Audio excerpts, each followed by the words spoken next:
वो रफ्तार हो, रोके से भी तू ना रुके, हासिल कर ऐसा शिखर, पर्वत की भी नजरें उठे, आशाएं उम्मीदें अब मुश्किल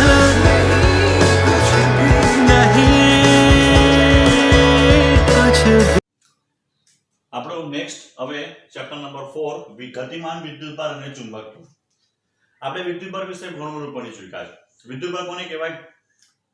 વિદ્યુતભાર કોને કહેવાય? તો વિદ્યુતભાર એટલે દરેક કણ પાસે એવો પોતાનો મૂળભૂત આંતરિક ગુણધર્મ હોય જેને લઈને એ બીજા વિદ્યુતભાર ઉપર વિદ્યુત બળ લગાડી શકે.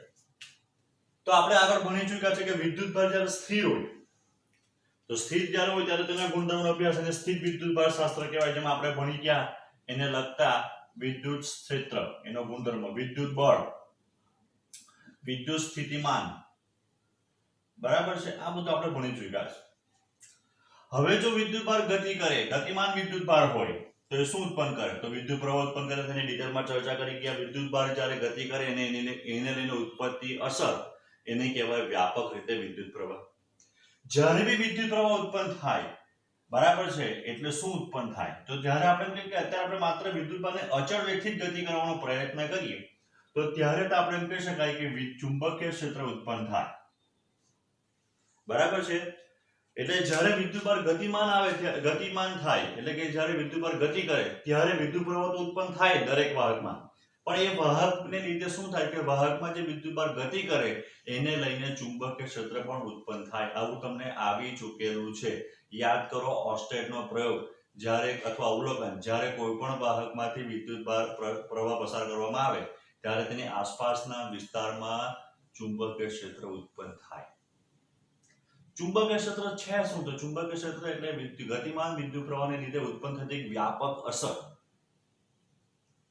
જ્યારે એમાં કોઈ બીજો ચુંબકીય પદાર્થ આવી જાય, લોખંડ, નિકલ, કોબાલ્ટ, તો એના ઉપર એ આકર્ષણ બળ લગાડે, આકર્ષણ. તો જ્યારે બી આપણે એમ કહેવાય કે વિદ્યુત પ્રવાહ હોય, જ્યાં વિદ્યુત પ્રવાહ હોય ત્યાં ચુંબકીય ક્ષેત્ર હોય. વિદ્યુત પ્રવાહ અને ચુંબકીય ક્ષેત્રને હવે છૂટું પાડવું મુશ્કેલ છે, એટલે બંનેને મિક્સ જે ભૌતિક વિજ્ઞાનની શાખા છે એને કહેવાય વિદ્યુત ઇલેક્ટ્રોડાયનેમિક્સ, વિદ્યુત ચુંબકીય શાસ્ત્ર, એને કહેવાય ઇલેક્ટ્રોડાયનેમિક્સ. પણ જો વિદ્યુતભાર ગતિ કરતો હોય તો એને બે પ્રકારની ગતિ હોઈ શકે. એક અચળ વેગથી, અત્યારે આપણે આ ચેપ્ટરમાં મોટે ભાગે અચળ વેગથી ગતિ કરતા વિદ્યુતભારનો જ અભ્યાસ કરવાના છે. પણ જો વિદ્યુતભાર પ્રવેગિત ગતિ કરે તો કોઈ પણ વિદ્યુતભાર જ્યારે પ્રવેગિત ગતિ કરે ત્યારે એ ચુંબકીય ક્ષેત્ર તો ઉત્પન્ન કરે, બરાબર છે, પણ એને હજુ બી આગળ જઈને કેવું હોય તેમ કહેવાય કે પ્રવેગિત વિદ્યુતભાર જે છે એ વિદ્યુત ચુંબકીય તરંગ ઉત્પન્ન કરે, EM વેવ્સ. વિદ્યુત ચુંબકીય તરંગ શબ્દ સાંભળેલો છે આપણે, બરાબર. એ તો EM વેવ્સ, ઇલેક્ટ્રોમેગ્નેટિક વેવ્સ, વિદ્યુત ચુંબકીય તરંગ જે છે તે ઉત્પન્ન કરે, જેની ડિટેલમાં આપણી પાસે આખો એક ચેપ્ટર છે. તો અત્યારે માત્ર આપણે શું કરીએ તો ભાઈ વિદ્યુતભાર જે છે એ વિદ્યુતભાર જ્યારે ગતિ કરે, અચળ વેગથી ગતિ કરે કોઈ વાહકમાંથી, તો ત્યારે આપણે કહી શકાય કે એના લીધે ઉદ્ભવતી અસર જે છે એ અસરને ચુંબકીય ક્ષેત્ર કહેવાય, બરાબર છે. તો આને લઈને બે વાત કરી શકાય. તો પહેલી વાત આપણે ઓલરેડી કરી ચૂકી છે. કઈ વાત? તો એમ કે ગતિમાન વિદ્યુતભાર જે છે આને લઈને આપણે બે વાત કરી. તો પહેલું આપણે કહી શકાય ભાઈ ગતિમાન વિદ્યુતભાર શું કરશે? તો કે ભાઈ ચુંબકીય બળ ઉદ્ભવ, ચુંબકીય ક્ષેત્ર ઉત્પન્ન કરે. અને બીજું, ચુંબકીય ક્ષેત્ર જે છે એ ચુંબકીય ક્ષેત્ર એ ગતિમાન વિદ્યુતભાર પર શું કરે? તો કે બળ લગાડે. ગતિમાન વિદ્યુતભાર જ ચુંબકીય ક્ષેત્ર ઉત્પન્ન કરે, અને જ્યારે ચુંબકીય ક્ષેત્રમાં કોઈ ગતિમાન વિદ્યુતભાર આવી જાય ત્યારે ચુંબકીય ક્ષેત્રના પર બળ લગાડે. આ ચુંબકીય ક્ષેત્રના અને ગતિમાન વિદ્યુતભાર વચ્ચે આ બે બહુ ઇમ્પોર્ટન્ટ સંબંધ છે જે આપણે ડિટેલમાં આ ચેપ્ટરમાં મળવાના છે. ઓસ્ટેટનું અવલોકન. તો ઓસ્ટેટનું અવલોકન આપણે બહુ તમે આગળ બી ભણી ચૂક્યા છે, પણ હવે આ થોડુંક આગળ જઈને જોવાનું છે. ભાઈ ધારો કે આપણે એક બેટરી લઈએ, તો આ બેટરી સાથે આપણે કોઈ વાહક પદાર્થને જોડીએ,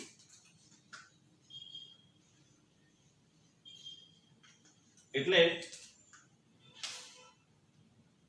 ધારો કે V વોલ્ટ ધરાવતી બેટરી હોય તો I જેટલો પ્રવાહ આ વાહકમાંથી પસાર થાય. તો ઓસ્ટ્રેલિયા શું જોયું તો આને એવું જોયું કે અહીંયા જ્યારે પહેલા પ્રવાહ પસાર ન થતો હોય ત્યારે જે ચુંબકીય સોય એ ચુંબકીય સોય જે છે એ ચુંબકીય સોય પૃથ્વીના ચુંબકીય સોયને અથવા ચુંબકીય ક્ષેત્રને ફોલો કરતી હોય. ચુંબકીય સોય એટલે નાનું તો હોકા અંદર જો ઘણી વખત હવે તો આપણે એમ કહેવાય કંપાસની અંદર બી સ્કૂલના બેગ પર બી આવે નાના નાના હોકા અંદર જવું તો નાની એમ થઈ ચુંબકીય સોય આવે. તો ચુંબકીય સોય જે છે એ પૃથ્વીના ચુંબકીય ક્ષેત્રને જે ફોલો કરતી હોય એટલે એના પ્રમાણે ઉત્તર દક્ષિણ સ્થિર રહેતી હોય. પણ જેવો પસાર કરીએ એટલે શું થાય તો સોય જે છે એ સોય એ લગભગ આ સળિયાને લંબ થઈ જાય. એનું કારણ શું? તો એનું કારણ એમ કે જ્યારે પણ કોઈ વાહકમાંથી વિદ્યુત પ્રવાહ પસાર કરવામાં આવે તો ત્યારે તેની આસપાસના વિસ્તારમાં શું થાય તો એ આસપાસના વિસ્તારમાં ચુંબકીય ક્ષેત્ર ઉદ્ભવે. એ કેવી રીતના ખબર પડે કે ચુંબકીય ક્ષેત્ર ઉદ્ભવે? તો જ્યારે આપણે પ્રવાહ પસાર કરીએ ત્યારે જ આ સોય જે છે એ કોણાવર્તન દર્શાવે એટલે કે ફરે. તો એના અર્થ હવે એમ થયો કે આ ચુંબકીય સોય છે એ અત્યારે કોણ પહેલા જ્યારે પ્રવાહ પસાર ન થતો હતો ત્યારે કોનો ફોલો કરતી હતી? પૃથ્વીના ચુંબકીય ક્ષેત્રને. જેવી રીતે આપણે કીધું કે એક વિદ્યુતભાર બીજા વિદ્યુતભાર પર બળ લગાડે તો એક ચુંબકીય ક્ષેત્ર હશે તો ચુંબક જ્યારે બીજા જ કોઈ ચુંબકીય ક્ષેત્રની અસર હેઠળ આવે એટલે કે આ જ્યારે પહેલા પૃથ્વીના ચુંબકને ફોલો કરતી હતી હવે અહીંયા એના ઉપર બીજું કોઈ ચુંબકીય ક્ષેત્ર લાગુ પડે તો જ એ જે છે પોતાની સ્થિતિ બદલે. એટલે એવું પ્રૂફ થાય અથવા આપણે એવું કહી શકીએ કે આ કોણાવર્તન બતાવતી છે સોય એનો અર્થ એમ થયો કે આ જે છે તેની આસપાસના વિસ્તારમાં આ જે આપણે એમ કહેવાય વાહક છે એની આસપાસના વિસ્તારમાં ચુંબકીય ક્ષેત્ર ઉત્પન્ન થતું હોવું જોઈએ. હવે જે ચુંબકીય ક્ષેત્ર છે કોને કારણે ઉત્પન્ન થતું હોવું જોઈએ? તો આપણે જોયું કે જ્યારે પ્રવાહ પસાર ન કરેલો હોય ત્યારે ચુંબકીય સોય જે કોણાવર્તન બતાવતી નથી તો સ્થિર રહેતી હોય. જ્યારે પ્રવાહ પસાર કરીએ ત્યારે શું થાય? કેમ કે ભાઈ સોય જે છે એ કોણાવર્તન બતાવે એનો અર્થ સીધો એમ થાય કે પ્રવાહના લીધે શું થતું છે કે આ વાહકની આસપાસના વિસ્તારમાં ચુંબકીય ક્ષેત્ર ઉદ્ભવ થતું છે કે ઉત્પન્ન થતું. આટલું તમે ભણી ચૂકેલા છો. હવે ઇમ્પોર્ટન્ટ વસ્તુ એ છે કે આગળ જઈને આપણે વાત કરીએ તો જો આપણી પાસે એક ચુંબકીય સોય છે બરાબર છે.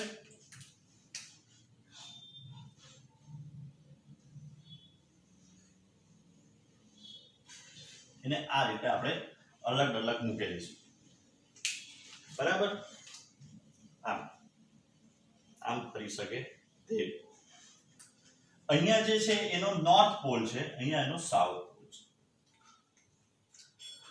હવે જે આપણે વાહકમાંથી વિદ્યુત પ્રવાહ પસાર કરવાના છે તે વાહક તાર જે છે એ માની લે અત્યારે એ ચુંબકીય સોયની ઉપર છે.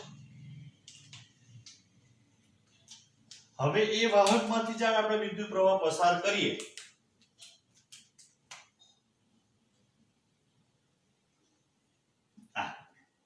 તો પ્રવાહ જે આપણે કહેવાય કઈ દિશામાં પસાર થતો છે તો આ દિશામાં સાઉથ થી નોર્થ દિશામાં બરાબર છે. તો હવે આપણે એમ કહી શકાય કે યાર શું રાખવાનું છે? Snow word. સ્નો વર્ડ શું બતાવશે આપણે તો આ જે આપણે કીધું કે આ હવે આમાંથી જ્યારે આપણે વિદ્યુત પ્રવાહ પસાર કરવાના તો જ્યારે વિદ્યુત પ્રવાહ પસાર કરીએ એટલે શું થાય તો જેવો વિદ્યુત પ્રવાહ પસાર કરશે એટલે આ કોણાવર્તન બતાવે છે. અત્યારે આપણે હવે કોણાવર્તન એક્ઝેક્ટ કઈ દિશામાં બતાવશે n કઈ દિશામાં જશે s કઈ દિશામાં જશે એ બરાબર જોવાના છે.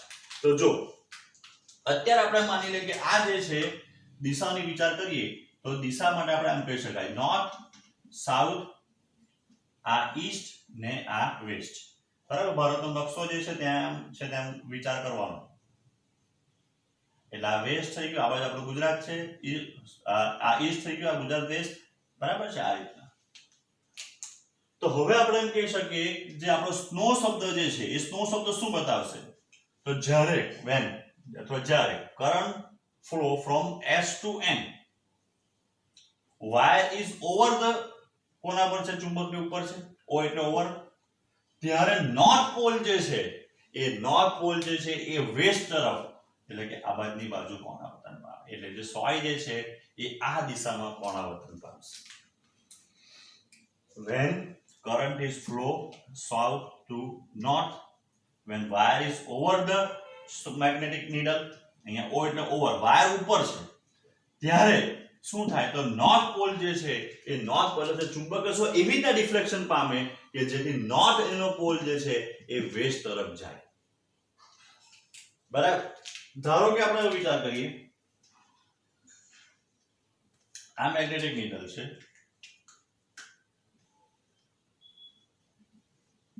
મૂકેલ છે આ S આ M. સેમ પરિસ્થિતિનો આપણે વિચાર કરીએ તો આ વાહક જે હજુ બી ઉપર જ છે, પ્રવાહ હવે પસાર કરીએ M નોર્થ ટુ સાઉથ, તો એક્ઝેક્ટ આના કરતા ઊંધી પરિસ્થિતિ આવશે. એક્ઝેક્ટ આના કરતા ઊંધી એટલે જે ઊંધી એટલે કઈ તો આપણે એમ કહી શકાય કે નોર્થ પોલ જે છે એ નોર્થ પોલ ઈસ્ટ તરફ આવશે. નોર્થ પોલ કે બાજુ થાય ઈસ્ટ તરફ. બરાબર છે. કોઈ બી પોઝિશન કઈ બી બદલો ને એટલે આપણે આ જે યાદ રાખવાનું છે તે બદલાઈ જાય. આપણે શું યાદ રાખવાનું છે સ્નો કે ભાઈ સાઉથ થી નોર્થ તરફ કરંટ જાય, વાયર ઉપર હોય ત્યારે નોર્થ પોલ જે છે એ વેસ્ટ તરફ જાય. પ્રવાહની દિશા બદલાઈ ગઈ એટલે આ બી બદલાઈ ગયું, પ્રવાહ દિશા થઈ ગઈ નોર્થ ટુ સાઉથ, તો જે વેસ્ટ માં જતો હતો ઈસ્ટ માં આવી જાય. ચાલો ધારો કે આ પોઝિશન પર વાયર નીચે હતો તો ઈસ્ટ માં આવતે, આ પોઝિશનમાં વાયર નીચે હતો તો વેસ્ટ માં જતે. એટલે એક સ્થિતિ યાદ રાખો તો ચારે ચાર સ્થિતિ તમને યાદ રહે, સ્પષ્ટ થઈ જાય. પાછું એકવાર જોયો, જ્યારે વાયર ઉપર હોય પ્રવાહ નો એટલે કે S થી N તરફ વહેતો હોય ત્યારે નોર્થ પોલ જે છે એ વેસ્ટ તરફ જાય. આ પરિસ્થિતિમાં જો વાયર નીચે લઈ આવો, જ્યારે પ્રવાહ સાઉથ થી નોર્થ માં જતો હોય, આ પરિસ્થિતિમાં વાયર નીચે હોય તો N આ બાજુ આવશે ઈસ્ટ તરફ. આ પરિસ્થિતિ જ્યારે પ્રવાહ નોર્થ થી સાઉથ હોય, વાયર ઉપર હોય ત્યારે નોર્થ પોલ ઈસ્ટ તરફ. આ પરિસ્થિતિમાં પ્રવાહ નોર્થ થી સાઉથ હોય, વાયર નીચે જતો રહ્યો, નોર્થ પોલ વેસ્ટ તરફ જતો રહ્યો. એટલે આ એક જે છે એ નવું છે અત્યાર સુધી. આ તમે સુધી આ આવી ચૂકેલું છે કે ભાઈ વાહકમાંથી વિદ્યુતપ્રવાહ પસાર કરવામાં આવે તો શું થાય, કેમ કે ભાઈ એની આજુબાજુના ચુંબકીય ક્ષેત્ર ઉત્પન્ન થાય. પણ એની દિશાને એક્ઝેક્ટ કઈ દિશામાં ઉત્પન્ન થાય એ આપણે આ જે છે જે આપણે અત્યારે ટેકનિક જોઈ એનાથી યાદ રાખી શકીએ. હવે ઓસ્ટેટ અવલોકન આપણને એવું કહે કે ભાઈ જ્યારે બી કોઈ વાહકમાંથી વિદ્યુત પ્રવાહ પસાર કરવામાં આવે તો ત્યારે તેમ કે તેના આજુબાજુના વિસ્તારમાં ચુંબકીય ક્ષેત્ર ઉત્પન્ન થાય. પણ એ ચુંબકીય ક્ષેત્ર કેટલું ઉત્પન્ન થાય તો એ આપણે બાયોસાવર્ટના નિયમની મદદથી જાણી શકાય. આપણે એની પ્રૂફ નથી જોવાનું, થોડીક સમજૂતી જેવી જોવાની છે. આપણે એમ કહી શકાય આપણી પાસે એક આ ધારો કે એક વાહક તાર છે, એમાંથી I જેટલો વિદ્યુત પ્રવાહ વહેતો છે, તો એનાથી આપણે એમ કહી શકાય કે કોઈ એક ખંડ, આખા તારને લીધે નહીં પણ કોઈ એક ખંડ જેને પ્રવાહધારિત ખંડ કહેવાય, જેનું નામ આપો IDL સદિશ. અને સદિશ કેમ આપ્યું તેની ચર્ચા થોડો વાર એને આપણે કરીએ. હવે આનાથી કોઈ r અંતરે જે કે સ્થાન સદિશ r છે બિંદુ P પાસે આપણે ચુંબકીય ક્ષેત્ર શોધવાનું છે. અથવા જોઈતું શોધવાનું શું છે, P બિંદુ પાસે આપણે સમગ્ર વાહકને લઈને, વાહક જે આપણો તાર છે એમાંથી I જેટલો પ્રવાહ પસાર કરીએ તો બિંદુ P પાસે ચુંબકીય ક્ષેત્ર કેટલું ઉત્પન્ન થાય. પણ બાયોસાવર્ટનો નિયમ જે છે તે આખા વાહક માટે લાગુ પાડી શકાય નહીં. બાયોસાવર્ટનો નિયમ એમ કે માત્ર આઈડિયલ જેટલો પ્રવાહધારિત ખંડ, એટલે કે એક નાના નાના આપણે શું કર્યું તો આપણો જે વાહક તાર હતો એને નાના નાના સૂક્ષ્મ ખંડોમાં વિભાજિત કર્યું. એમાંથી એક ખંડ લીધો જેને આપણે કીધું આઈડિયલ જેટલો પ્રવાહધારિત ખંડ. બરાબર છે. આ થીટા જેટલા ખૂણે છે એમ કહેવાય. આ જે છે કયા ખૂણે છે, થીટા જેટલા. એટલે કે આ પ્રવાહની દિશા અને r વચ્ચેનો જે ખૂણો છે એ થીટા જેટલો છે.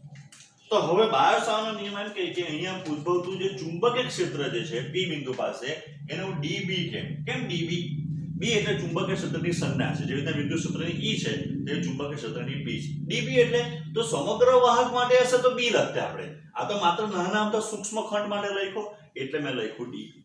તો dB કોના પર આધાર રાખે? કેમ કે I વિદ્યુત ક્ષેત્ર હંમેશા વિદ્યુતભારના સમપ્રમાણમાં જ હોય. કોઈ પણ વિદ્યુત ક્ષેત્ર શોધો તમે, ડાયપોલનું, આનું, તેનું, વિદ્યુતભારનું, પ્રવાહધારિત વિદ્યુતભારિત તાર ગમે તે, એ વિદ્યુતભારના સમપ્રમાણમાં જ હોય. તો ચુંબકીય ક્ષેત્ર તો ઉત્પન્ન કોણ કરે? ચુંબકીય ક્ષેત્રને વિદ્યુત પ્રવાહ ઉત્પન્ન કરે.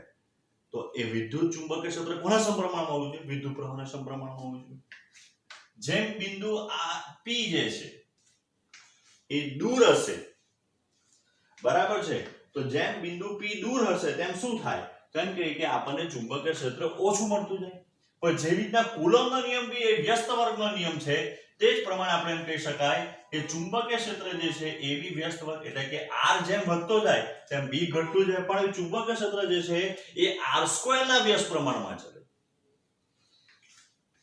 બીજો કોના પર આધારિત છે? તો એમ કહેવાય કે બીજો જે આધારિત જે છે એ આપણે એમ કહી શકાય કે આ ખંડ, જેમ ખંડ વધારે હશે બરાબર છે તેમ ચુંબકીય ક્ષેત્ર વધારે, અને બીજો આધાર રાખે sin થીટા ઉપર, બે વચ્ચેના ખૂણાના sin ઉપર આધાર રાખે. હવે જો આ બધું ભેગું કરીએ તો dv બરાબર આપણને મળે કે idl sin theta upon r². બરાબર છે.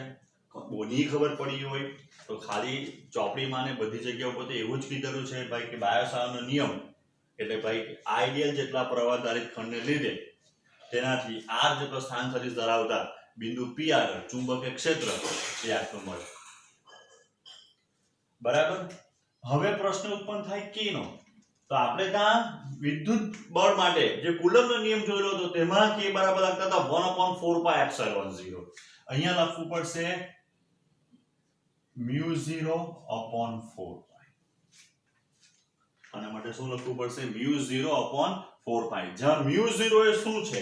તો μ0 બરાબર શૂન્ય અવકાશની પરમિએબિલિટી. જેવી શૂન્ય અવકાશની પરમિટિવિટી આવતું હતું, આ શૂન્ય અવકાશની પરમિએબિલિટી છે. પરમિએબિલિટી એનો અર્થ એમ થાય કે એ એવું માધ્યમ છે અથવા ધારો કે બે માધ્યમનો વિચાર કરીએ તો બે માધ્યમમાંથી જે માધ્યમની પરમિએબિલિટી વધારે હશે ત્યાંથી ચુંબકીય ક્ષેત્ર રેખા વધારે જવાનું પસંદ કરે. ઉદાહરણ તરીકે ધારો કે આપણી પાસે એક લોખંડનું જાડું બોક્સ છે, એટલે કે લોખંડની જેની દિવાલ હોય એવું જાડું બોક્સ, આમ જાડી દિવાલ વાળું બોક્સ. ધારો કે તમે ચુંબકીય ક્ષેત્ર અહીંયા મૂકો તો તમને ખબર છે કે ભાઈ ચુંબકીય ક્ષેત્ર રેખા n થી s તરફ જતી હોય. તો અહીંયા શું થશે? ચુંબકીય ક્ષેત્ર રેખા જે છે એ ધારો કે આ બોક્સ નહીં હતે તો સીધી જ હતી. પણ બોક્સ હોવાને લીધે શું થાય? તો એ આ બધી ચુંબકીય ક્ષેત્ર લોખંડના બોક્સની દિવાલમાંથી પસાર થશે. કેમ? આ વચ્ચે હવા છે. હવા કરતા એમ કહેવાય લોખંડની પરમિએબિલિટી વધારે છે એટલે ત્યાંથી ચુંબકીય ક્ષેત્ર રેખા વધારે જવાનું પસંદ કરે. એટલે જે માધ્યમની પરમિએબિલિટી વધારે હશે તે માધ્યમમાંથી ચુંબકીય ક્ષેત્ર રેખા વધુ પસાર કરે. μ0/4π. તો μ0/4π બરાબર આપણે કહી શકાય એ શું આવે? તો એ 10⁻⁻7 એનું મૂલ્ય જે છે 10⁻⁻7 એનો એકમ પાછળથી આપણે મેળવીશું પણ ટેસ્લા ઇન્ટુ મીટર પર એમ્પિયર, અથવા એનો બીજો એકમ છે વેબર પર મીટર ઇન્ટુ એમ્પિયર. આ બે એના એકમો છે. ટેસ્લા ઇન્ટુ મીટર પર એમ્પિયર અથવા વેબર પર મીટર ઇન્ટુ એમ્પિયર. વેબર એટલે ચુંબકીય ફ્લક્સનો એકમ જે આપણે પાછળથી ચર્ચા કરવાના છે. ટેસ્લા એટલે ચુંબકીય ક્ષેત્રનો એકમ જે બી અત્યારે આપણે ચર્ચા કરવાના છે. ચાલો આગળ. તો એનો અર્થ એમ થયો કે ધેરફોર dB ઇક્વલ્સ ટુ આપણને શું મળી ગયું? તો dB ઇક્વલ્સ ટુ આપણને મળી ગયું μ0 idl sin θ upon r². હું આને આવું બી લખી શકું dB બરાબર μ0 I dl r sin θ upon r³ લખી શકાય. r વડે ગુણ્યું અને r વડે ભાગ્યું. તો હવે તો therefore dB બરાબર μ0 upon r³. પેલા માટે શું લખી શકાય? તો જો આના માટે જે આપણી પાસે જે આપણને મળ્યું એ idl r sin θ. idl એક જ પાર્ટ છે આમાંની, r બીજો ભાગ છે. તો idl અને r વચ્ચેનો ખૂણો θ છે એટલે ab sin θ થઈ ગયું. તો એનો અર્થ એમ થાય કે હવે જો મારે અહીંયા લખવું હોય તો dl ક્રોસ r લખવું પડે અથવા r ક્રોસ dl લખવું પડે. બરાબર છે. તો કયું લખવું જોઈએ? તો જો પ્રેક્ટિકલી p બિંદુ પાસે ચુંબકીય ક્ષેત્રની દિશા કઈ આવે? તો જો આ બંને વચ્ચે ક્રોસ ગુણાકારની દિશા જે આવે ને એ db ની દિશા આવવાની છે. કેમ? તો μ0/r³ તો અદિશ. બરાબર. તો ચુંબકીય ક્ષેત્ર કઈ દિશામાં મળશે? તો ચુંબકીય ક્ષેત્ર આપણે એમ કહી શકાય કે જે દિશામાં idl ક્રોસ r આવે કે r ક્રોસ idl આવે, આ બેમાંથી એક જે દિશામાં આપણને મળે r ક્રોસ idl. તો જો એના માટે સરળ ઉપાય છે. હવે આખા ચેપ્ટરમાં જમણો હાથ તમારો બહુ ઉપયોગી છે. તો આ તમારો જમણો હાથ જેનાથી લખીએ તે ડાબા હાથે લખાય તેના માટે બી આ જમણો થાય. આ આંગળી કહેવાય ને આ અંગૂઠો કહેવાય. બરાબર છે. માની લે કે વાહક તાર જે છે આપણા પ્રવાહને હંમેશા અંગૂઠાની દિશામાં મૂકવા. આંગળીઓ જે દિશામાં વીંટળાય એ દિશામાં ચુંબકીય ક્ષેત્ર ફરતું હોય. તો અહીંયા P બિંદુ પાસે ચુંબકીય ક્ષેત્ર જે છે કઈ દિશામાં આવે તો પાનાના પૃષ્ઠને લંબ અંદર તરફ. એટલે અહીંયા ચોકડી બનાવવી પડે. ચોકડી એટલે પાનાના પૃષ્ઠને લંબ અંદર તરફ. જો P બિંદુ આ બાજુ વધે એની બીજી બાજુ તો ચુંબકીય ક્ષેત્ર દેખાશે ફરીને અહીંયાથી બહાર નીકળે. ખબર પડે કેમ? તો અહીંયા આવું ગોળ મૂકવું પડે. આવું ગોળ એટલે પાનાના પૃષ્ઠને લંબ બહારની બાજુ આવે. તો P બિંદુ આ બાજુ છે એટલે એનો અર્થ એમ થયો અંદરની બાજુ. તો જમણા હાથનો સ્ક્રૂ શું કે 7.7 ની દિશામાં ફેરવો તો અંદર જાય. તો આઈડિયલ ક્રોસ આમ ફરવાનું એટલે અહીંયા શું લખવું પડે આઈડિયલ ક્રોસ આર ને અહીંયા સદિશ. તો આ બાયોસાવર્ટના નિયમનું સદિશ સ્વરૂપ આપણે એમ કહી શકાય mu0 idl cross r upon r cube. જો તમારે અહીંયા r કેપ લખવું હોય તો અહીંયા r સ્ક્વેર આવી જાય જેવું આપણે કુલમના નિયમમાં જોઈ ગયા હતા તેવું. એટલે બાયોસાવર્ટના નિયમ એમ કહે કે આઇડિયલ જેટલા પ્રવાહધારિત ખંડને લીધે તેનાથી r જેટલો સ્થાન સદિશ ધરાવતા બિંદુ આગળ ચુંબકીય ક્ષેત્રની તીવ્રતા એ mu0 idl cross r upon r cube જેટલી અથવા mu0 idl cross r cap upon r square જેટલી મળે છે. ચુંબકીય ક્ષેત્ર શોધવા માટે તમારે એમ કહી શકાય કે આઈડિયલ ક્રોસ r ની દિશા શોધવાની. એ જમણા હાથના સ્ક્રૂના નિયમ પરથી શોધી શકાય ને એ જ દિશા કોની આવે પરિણામી b ની શોધવાની. બીજો મેં તમને ઉપર રસ્તો બતાવ્યો કેવી રીતના તો જ્યારે એમ કે પ્રવાહ તમારો જે દિશામાં જતો હોય તે દિશામાં અંગૂઠો મૂકો. આંગળી જે દિશામાં વીંટળાય એ દિશામાં ચુંબકીય ક્ષેત્ર શું થાય તો હમ થાય. તો ચુંબકીય ક્ષેત્ર જે છે તે આમ મળવાનું અહીંયા. હવે ચુંબકીય ક્ષેત્ર અથવા ચુંબકીય ક્ષેત્ર રેખા અને વિદ્યુત ક્ષેત્ર કે વિદ્યુત ક્ષેત્ર રેખા આ બે વચ્ચે એક મેઇન ડિફરન્સ છે તે સમજી લઈએ. અહીંયા જો આપણે ભણી ચૂક્યા છે કે આ ધન વિદ્યુત ભાર આ ઋણ વિદ્યુત ભાર આમાંથી વિદ્યુત ક્ષેત્ર રેખા નીકળે ને ઋણમાં સમાઈ જાય. જ્યારે એક n હોય ને એક s હોય ચુંબક તમે ભણી ચૂક્યા છે. ચુંબકીય ક્ષેત્ર રેખા શું થાય તો ચુંબકીય ક્ષેત્ર રેખા n માંથી નીકળીને s તરફ આગળ વધે. ચુંબકની બહાર ચુંબકની અંદર શું થાય s થી n બનીને બંધ ગાળો રચે. બંધ ગાળો આવ્યો. તો અહીંયા બી તમારું જે છે આ ચુંબકીય ક્ષેત્ર રેખા બંધ ગાળો રચે. એટલે જે રીતના આપણે કહી શકાય કે તમારી આંગળી જે વીંટળાઈ હોય આખી આમ આમ તો ચુંબકીય ક્ષેત્ર રેખા બી એ દિશામાં આખી ગોળ ગોળ ગોળ ગોળ ગોળ ગોળ ફરતી હોય સ્પ્રિંગની જેમ. એટલે કોઈ પણ વાહકનો વિચાર કરે તો વાહકની આજુબાજુ ચુંબકીય ક્ષેત્ર રેખા જે છે એ ચુંબકીય ક્ષેત્ર રેખા આવી રીતના આખી વીંટળાયેલી હોય બંધ ગાળો રચતી હોય.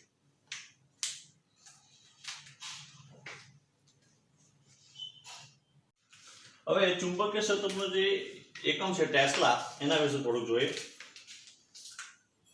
એટલે SI unit of B magnetic field. આપણે અત્યારે જોઈએ કે dB બરાબર આપણી પાસે સૂત્ર છે mu0 upon 4 pi idl r sin theta upon r square r cube બરાબર. અથવા લખી શકાય કે ભાઈ mu0 upon 4 pi idl sin theta upon r square.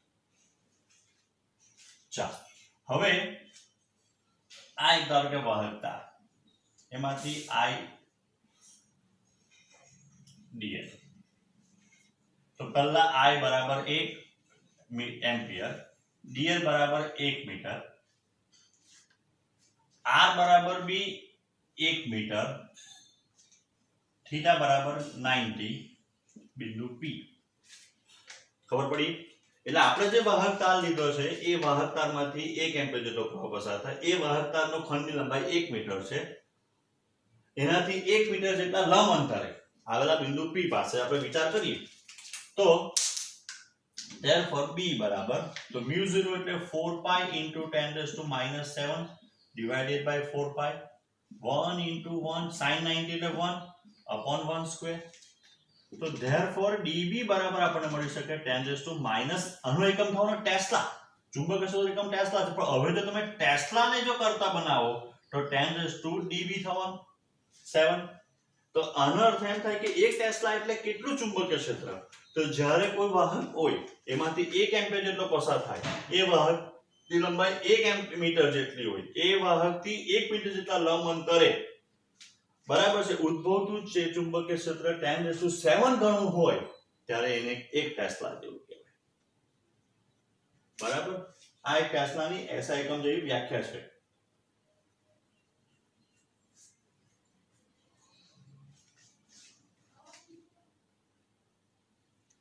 ચાલો હવે કુલમ્બના નિયમ અને બાયોસાવર્ટના નિયમની વચ્ચે આપણે થોડું જે છે સિમિલારિટી જોઈએ પહેલા. તો અહીં આપણી પાસે સૂત્ર છે DE બરાબર K dq upon r square. બરાબર, બિંદુ વિદ્યુતભારનું વિદ્યુત ક્ષેત્ર જે છે એનું સૂત્ર આપણી પાસે આ છે. K બરાબર આપણી પાસે 1/4πε0 dq upon r square. બાયોસાવર્ટના નિયમની વાત કરીએ તો dB બરાબર μ0/4π IDL cross r upon r cube.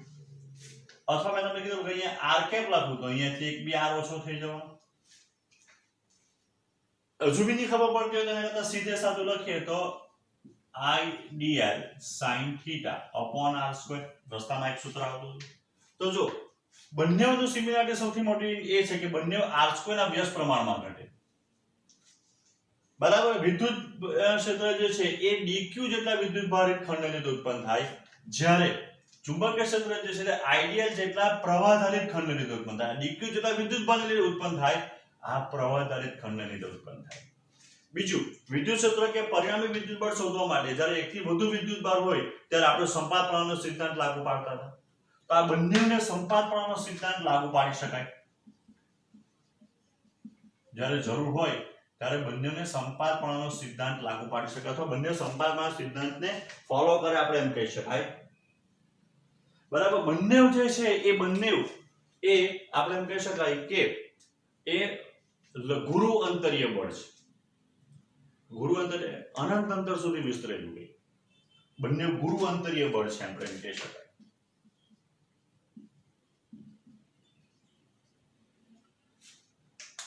બરાબર, હવે ડિફરન્સીસ જોઈએ બંનેમાં.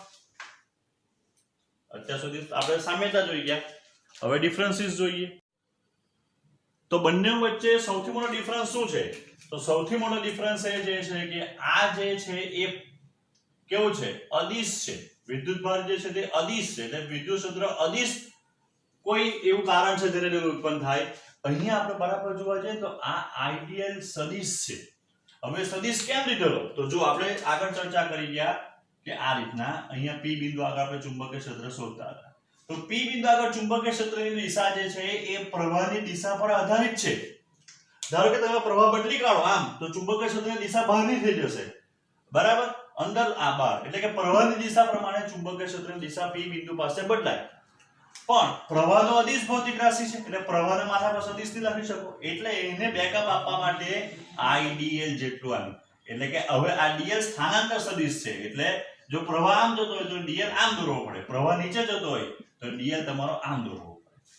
એટલે P બિંદુ પાસે જે ચુંબકીય ક્ષેત્રની દિશા એ પ્રવાહની દિશા પર આધારિત હોવાથી આપણે એમ કહેવાય એ સદિશ ખંડને લઈને ઉત્પન્ન થતો છે. આ સૌથી મોટો ડિફરન્સ છે. બીજો ડિફરન્સ જે છે એની અંદર શું છે?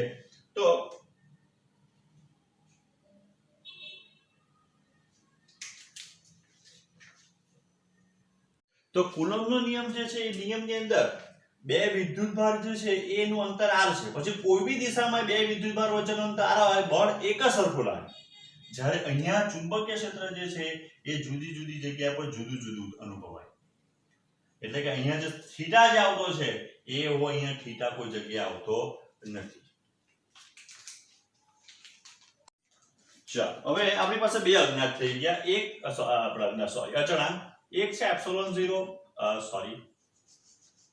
k બરાબર 1/4πε0, એની વેલ્યુ છે 9 × 10⁹ એનો જો આપણે એકમ લખવા જઈએ તો એકમ છે એ ન્યૂટન ઇન્ટુ મીટર સ્ક્વેર પર કુલમ સ્ક્વેર. ચુંબકીય ક્ષેત્ર માટે એકમ છે આપણી પાસે k બરાબર μ0/4π. તો જો μ0 પોતે જે છે ને 4π * 10⁻⁷ upon 4π, એટલે આ 10⁻⁷ થઈ ગયા. બરાબર છે. અને એનો એકમ તો આપણે લખી ચૂક્યા છે ટેસ્લા ઇન્ટુ મીટર પર એમ્પિયર. હવે આ બેનો ગુણાકાર કરીએ આપણે. એટલે કોનો તો μ0 મલ્ટીપ્લાઈડ બાય એપ્સિલોન 0.